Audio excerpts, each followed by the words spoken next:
വീടിന്റെ ടെറസിൽ മാമ്പഴം ഉണ്ടാവുമോ? മാമ്പഴം ഉണ്ടാകാനും ഉണ്ടാകാതിരിക്കാനും സാധ്യതയുണ്ട്. എന്റെ വീടിന്റെ ടെറസിലില്ല. കുഞ്ഞിയ മാവാണെങ്കിൽ ചിലപ്പോൾ ഉണ്ടാവൂട്ടാ. അപ്പൊ വിളയും 100 മേനി വിളയുന്നാണ് പറയുന്നത്. ഒന്നല്ല 180-ലധികം ഇനം മാവുകളാണ് ടെറസിൽ കൃഷി ചെയ്തിരിക്കുന്നത്. കോഴിക്കോട് ബേപ്പൂർ നടുവട്ടം സ്വദേശി സുരാജിന്റേതാണ് ഈ വ്യത്യസ്തമായ കൃഷി.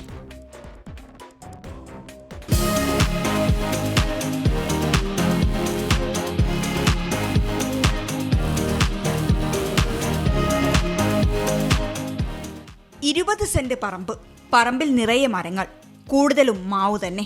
ഇനി മരം നടാൻ സ്ഥലമില്ല.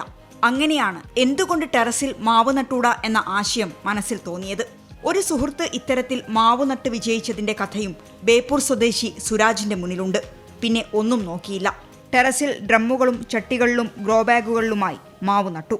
ഇത് നൽകിയ വിജയമാണ് പിന്നീട് 180-ലധികം സ്വദേശികളും വിദേശികളുമായ മാങ്ങകൾ ഇങ്ങനെ നിറയാൻ കാരണം. മാങ്ങ എന്ന് പറഞ്ഞാൽ വിവിധ ടേസ്റ്റുകൾ വ്യത്യാസമുള്ളത് മാവുകളിലാണുള്ളത്. ഏറ്റവും കൂടുതൽ വെറൈറ്റികൾ മാവുകളിലാണുള്ളത്. ടേസ്റ്റ് ആയാലും മധുരം ആയാലും എല്ലാം വ്യത്യസ്തത ഉള്ളത് മാവുകളിലാണ്. വിദേശം എന്ന് പറഞ്ഞാൽ ഹോങ്സിയാങ് എന്ന് പറഞ്ഞൊരു വെറൈറ്റി ഉണ്ട്, റെഡ് ഡ്രാഗൺ എന്ന് പറയും.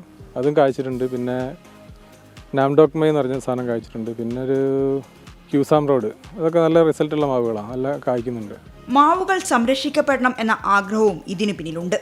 ദേശീയപാത വികസനത്തിന്റെ ഭാഗമായി മുറിച്ചുമാറ്റിയ മാവുകളും ഈ കൂട്ടത്തിലുണ്ട്. മാവുകൾക്ക് പേര് നൽകുന്നതിലും ചില പ്രത്യേകതയുണ്ട്.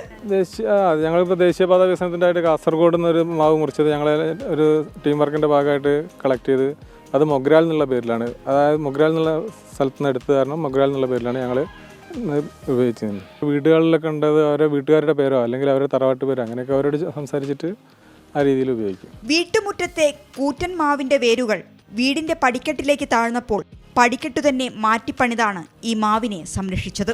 നാടൻ മാവ് സംരക്ഷണത്തിനായുള്ള വാട്സാപ്പ് കൂട്ടായ്മയുണ്ട്. ആ കൂട്ടായ്മയിലൂടെയാണ് മാവുമായി ബന്ധപ്പെട്ട കൂടുതൽ കാര്യങ്ങൾ അറിയുന്നത്. ടെറസു നിറയെ മാവുണ്ട്. ഇനിയും കൃഷി ചെയ്യണമെന്നതാണ് സുരാജിന്റെ ആഗ്രഹം. മുനീഫ് തിരൂരിനൊപ്പം മിഥില ബാലൻ, 24 കോഴിക്കോട്.